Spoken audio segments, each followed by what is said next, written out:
উপদেষ্টার মধ্যে যারা বিএনপির মুখপাত্র হিসেবে কাজ করছে, বাংলাদেশের এডুকেশন সেক্টরকে ডুবিয়ে দেওয়ার জন্য ওয়াহিদুদ্দিন ভাই কাজ করছেন, বাংলাদেশের ফাইন্যান্সিয়াল সেক্টরকে ডুবিয়ে দেওয়ার জন্য সালাউদ্দিন ভাই কাজ করছেন, বাংলাদেশের আইন মন্ত্রণালয় ডুবিয়ে দেওয়ার জন্য আসিফ নজরুল কাজ করছেন। তাহলে আমরা বড় কর্মসূচি নিয়ে তাদেরকে পদত্যাগ করাতে বাধ্য হবে। আপনাদের এই মাঠে কুসুম কুসুম খেলা চলবে না। আপনারা জনসভা ব্যাহত করার জন্য নগর ভবনের সামনে অবস্থান নিয়েছেন। আজকে পুরো ঢাকা অবরুদ্ধ, জনগণের নাবিশ্বাস উঠেছে। ইলেকশন এখনো হয় নাই, তার আগেই তো জোর জবরদস্তি দখল শুরু করেছেন। ইলেকশন হলে তো আপনারা দেখা যাচ্ছে হাসিনার চেয়ে বড় বেশি হিসাবে আবির্ভূত হবে। আমরা ছাত্র জনতা থেকে বলতে চাই, আমাদের গণ অভ্যুত্থানের যে রক্ত জাগরণ হয়েছিল তা এখনো সজাগ আছে। আমাদের আহত ভাইরা এখনো হসপিটালে আছে, শহীদ ভাইরা এখনো কাতরাচ্ছে। তাদেরকে মারিয়ে যারা শহীদ ফ্যামিলি রয়েছে, তাদের ফ্যামিলি এখনো ঘুরে ঘুরে বিভিন্ন কবরস্থানে তাদের লাশগুলো খুঁজছে। আপনারা যদি মনে করেন বাংলাদেশ ঘুমিয়ে গিয়েছে, তাহলে আপনারা বিবাহ স্বপ্নে আছেন।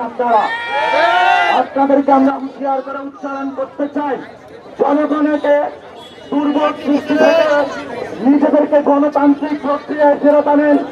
যদি গণতান্ত্রিক প্রক্রিয়ায় আপনারা ফেরত আনতে না পারেন, তাহলে জনগণ যেইভাবে হলো শেখ হাসিনাকে ছুঁড়ে ফেলে দিয়েছিল, তেমনি ভাবে আপনাদেরকে ভবিষ্যতে ইনশাল্লাহ ছুঁড়ে দেবে। আর্টিকেলের 118 এর যে আর্টিকেলের অধীনে এই নির্বাচন কমিশনে সার্চ কমিটি গঠন করা হয়েছিল।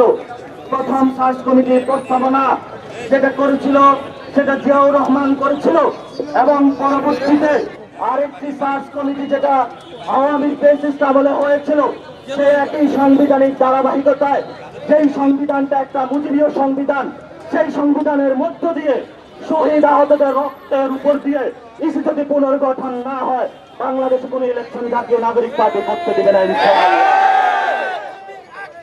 আমরা যেখানে বলছি, আপনারা দিয়েছেন জনগণের সামনে, সেখানে আপনারা বলেছেন যে ইসি পুনর্গঠন করতে হবে, সাংবিধানিক প্রতিষ্ঠানগুলো গঠন করতে হবে।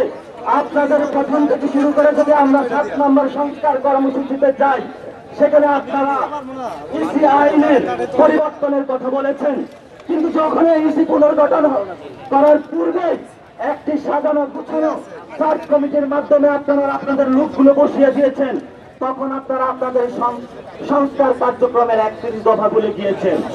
এই 31 দফা হলো জনগণকে বোকা বানানোর কিছু কাগজপত্র। এই 31 দফা হলো বাংলাদেশের মানুষকে আবার বোকা বানানোর একটি প্রতারণা করার দফা। এই 31 দফা বাংলাদেশের মানুষের কোনো আকাঙ্ক্ষা ধারণ করে না।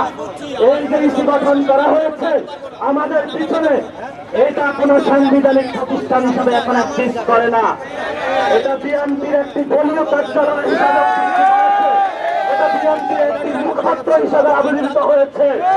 আমরা জনগণের পক্ষে ইন্টারিমকে গভর্নমেন্টকে বলবো, জনগণ আপনাদেরকে ক্ষমতা দিয়েছে, জনগণের ম্যান্ডেট নিয়ে এসেছেন, রক্তের ম্যান্ডেট নিয়ে এসেছেন।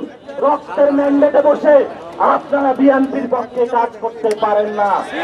আপনারা বিএনপির কাছে নগর ভবন ছেড়ে দিতে পারেন না।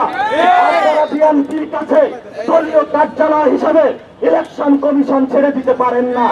এটা জনগণের সাথে সরাসরি গাদ্দারি। এই জন্য আমরা বলি, পক্ষপাতগুলোকে ইস্যু রয়েছে তা পুনর্গঠন করতে হবে। সংস্কার যে প্রস্তাবনা রয়েছে সেগুলোকে মান্য করে আইন পরিবর্তন করতে হবে, এবং ইসি যদি পুনর্গঠনের পরে ইসির প্রথম টেস্ট হিসাবে সক্ষমতার পরিচয় হিসেবে আমরা জাতীয় নাগরিক পার্টির পক্ষ থেকে স্থানীয় ইলেকশনের আয়োজন করার জন্য ইন্টারিম গভর্নমেন্টকে আহ্বান জানাচ্ছি।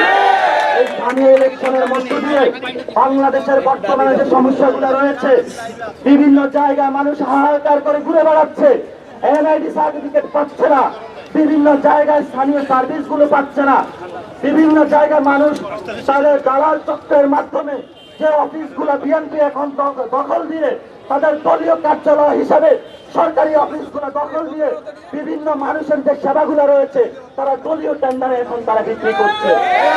আমরা সরকারকে বলবো, জনগণের ট্যাক্সের টাকা আপনারা জনগণের অফিস আপনাদের হাতে তুলে নেন, বিএনপি থেকে দখল মুক্ত করুন, ইসিকে দখল মুক্ত করুন।